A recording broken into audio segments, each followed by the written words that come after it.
I never thought helping my neighbor would turn into this. She's older, confident, and somehow completely out of bounds. Yet I can't stop thinking about her. What happens next? You won't believe it. I first met her on a Wednesday that smelled like rain and old wood polish. I just moved into the small apartment next to hers. One of those faded buildings where the walls carry the echo of someone else's music.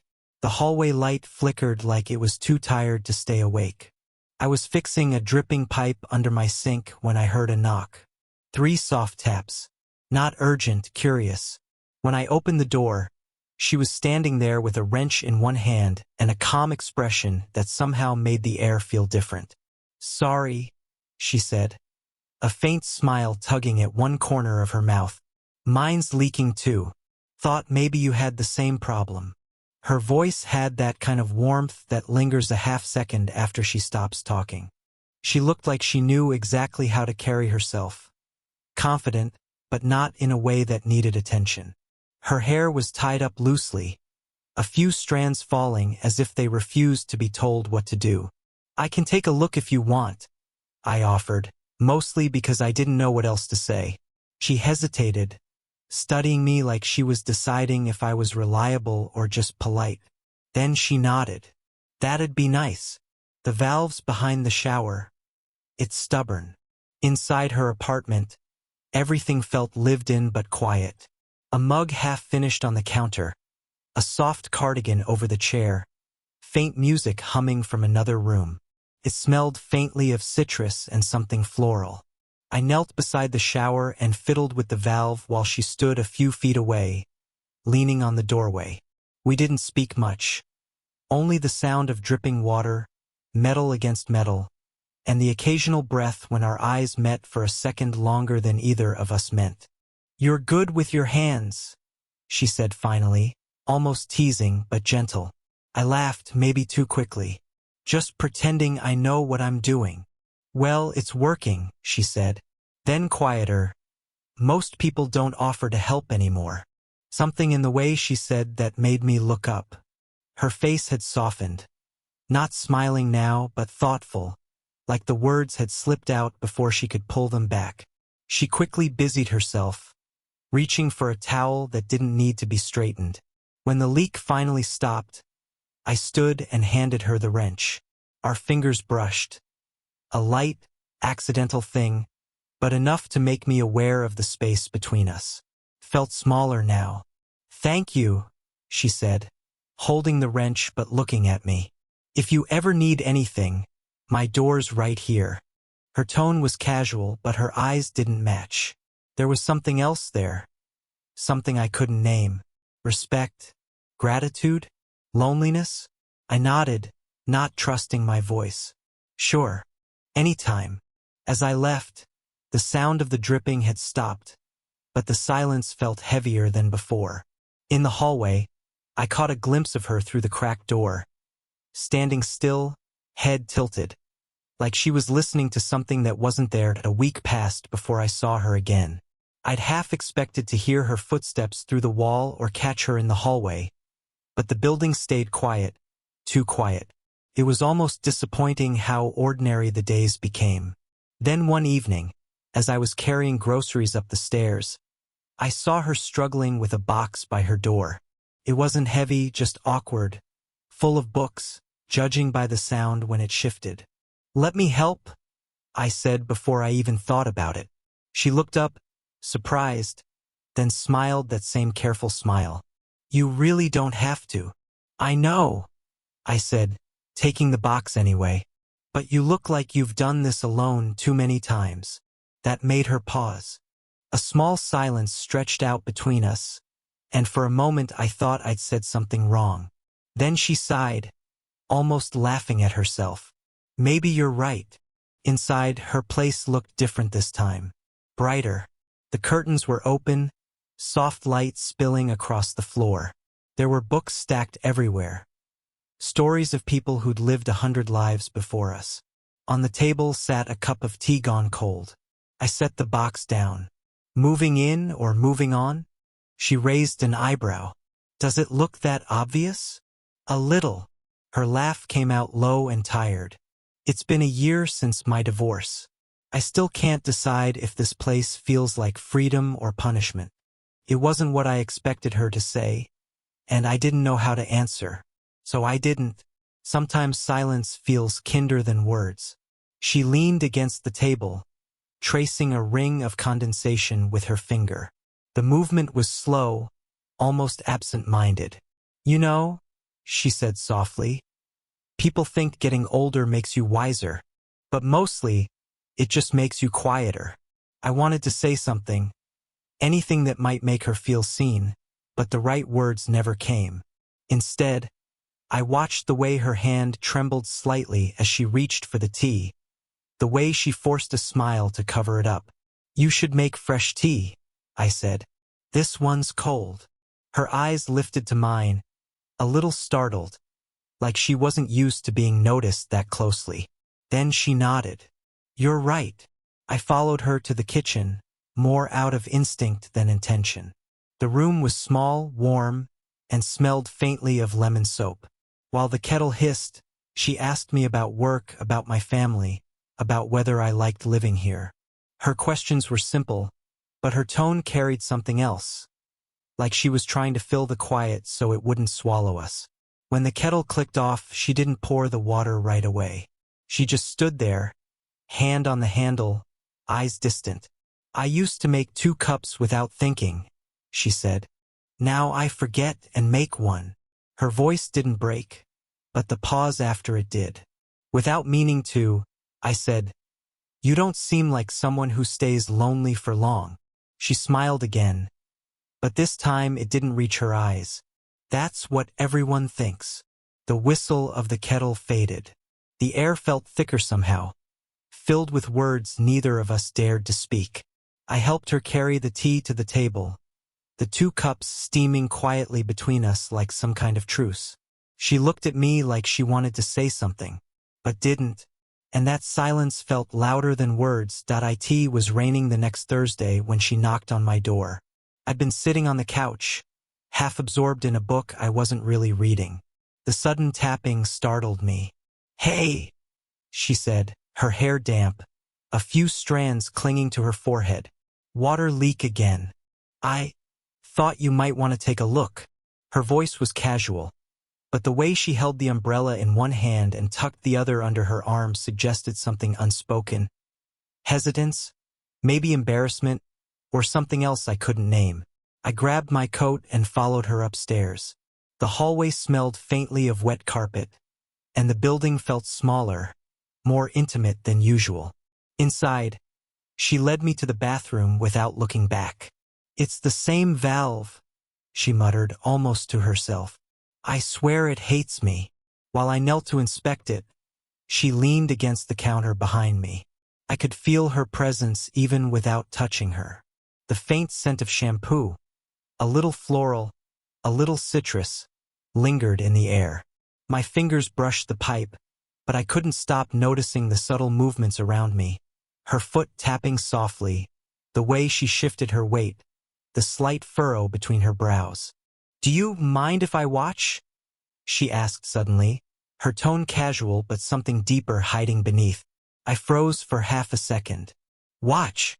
You know, see if you're doing it right, she said, and I caught the smallest hint of nervous laughter in her voice. I nodded, pretending it didn't affect me more than it clearly did. She stepped closer, just enough that our elbows nearly touched. I could feel a warmth that had nothing to do with the bathroom heater. I kept my hands on the pipe, deliberately slow, deliberate, trying not to glance at her. Outside, the rain tapped against the window like impatient fingers. A flash of lightning lit up the room, and for a heartbeat, everything felt sharper, like our proximity had a weight I couldn't ignore. Then her phone rang. She flinched, almost startled, and muttered something about needing to take it. A voice I didn't hear spoke softly on the other end, and she paused, visibly stiffening. The tension twisted in my chest. I wanted to ask who it was. I wanted to reach out, put my hand over hers, say something that would dissolve the quiet, the electricity, the confusion. But I didn't. By the time she hung up, the moment had passed. She moved back slightly, just enough to create space between us. I could see her eyes, slightly sad, as if she was disappointed in herself, or in me. "I think that should do it," I said, finally trying to anchor myself. "Yeah," she whispered, almost to herself. She glanced at me, and I could see it. The words she didn't say, the confession that hovered in the air like fog. My hand was halfway to hers when she said, "You should go now," and I did. But only my body left that room. A few nights later, I found myself back in her apartment, though I hadn't been invited, at least not formally. She'd called me that evening, voice light but with something heavy beneath it. "Can you come over? Just for a minute." I stepped inside, shoes soft on the hardwood, noticing how different her living room looked under the glow of the floor lamp, warm, yet somehow more vulnerable than before. The boxes had been unpacked. A few scattered papers hinted at a life she tried to keep organized. She sat on the edge of the sofa, hands clasped tightly in her lap. The tension in her shoulders made me hesitate. I wanted to ask her what was wrong, but words seemed useless. For a while, we didn't speak. I perched on the opposite armchair, careful to respect the invisible boundary she'd set. The silence stretched, heavy, expectant, like a held breath neither of us dared to release. Finally, she looked at me, long and steady. "Why do you keep coming here?" Her tone wasn't accusatory, but soft, almost weary. I swallowed.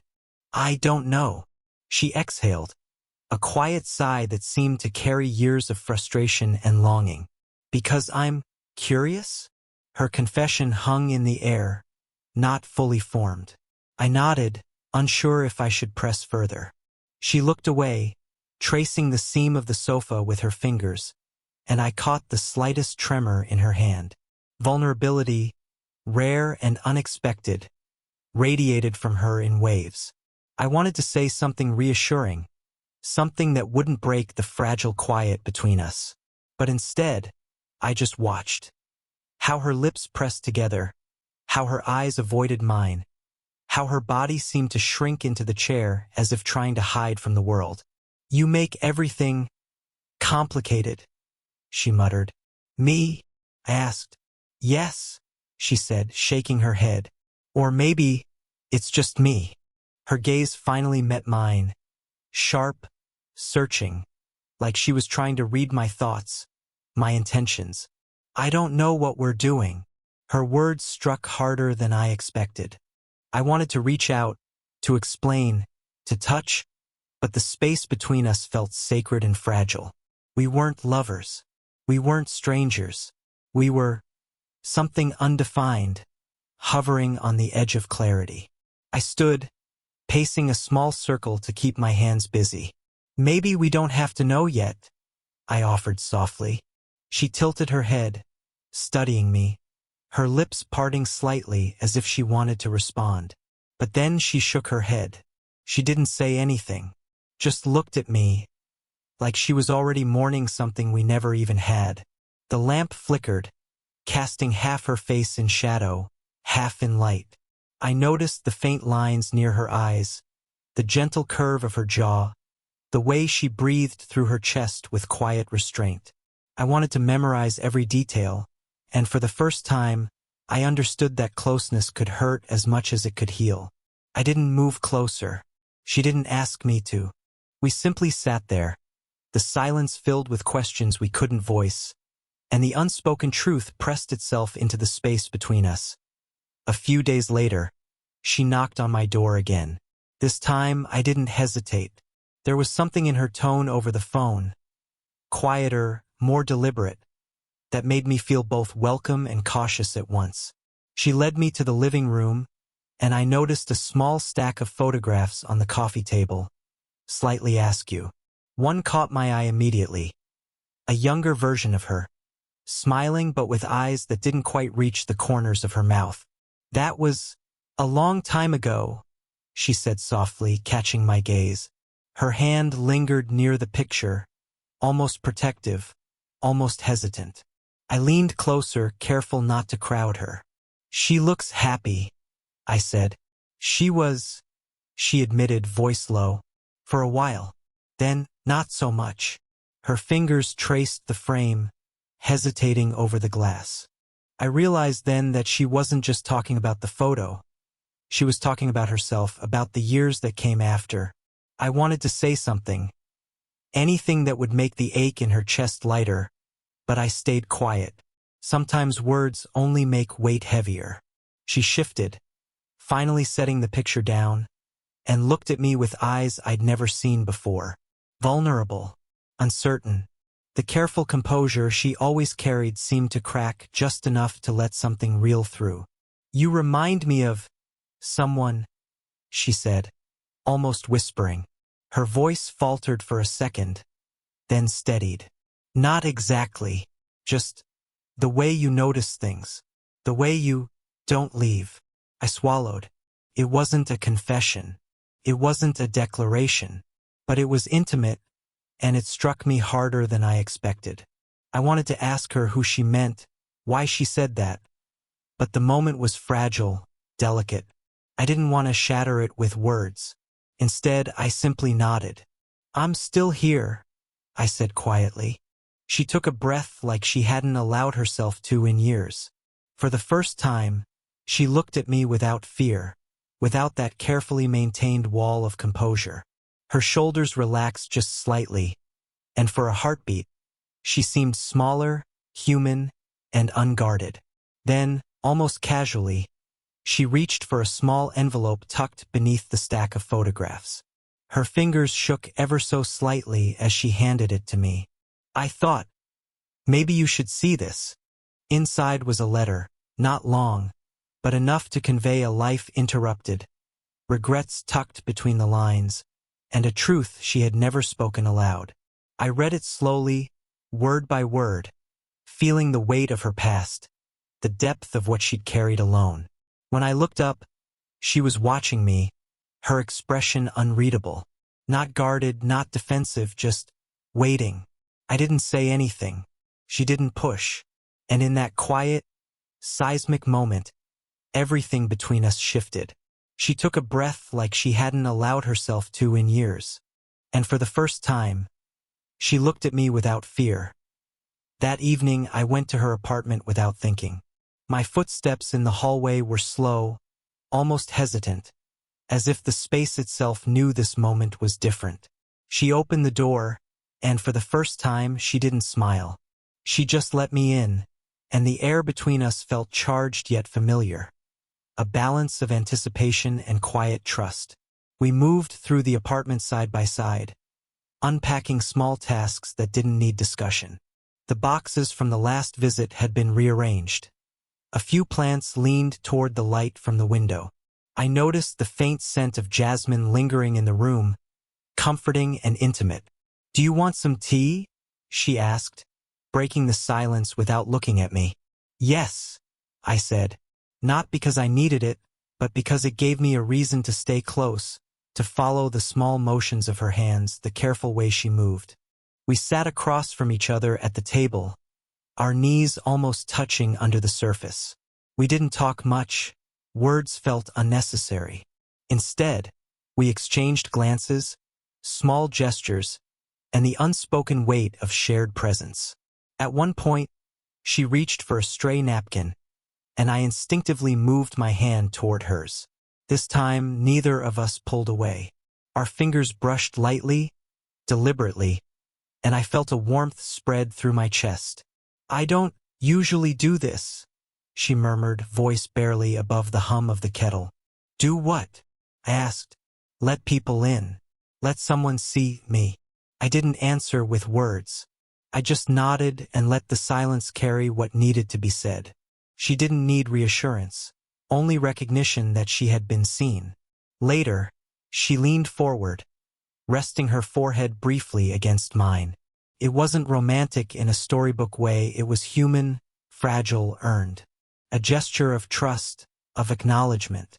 I mirrored her, letting the quiet between us become a language of its own. We stayed like that for what felt like hours, simply existing together, letting the space hold us without forcing anything to happen.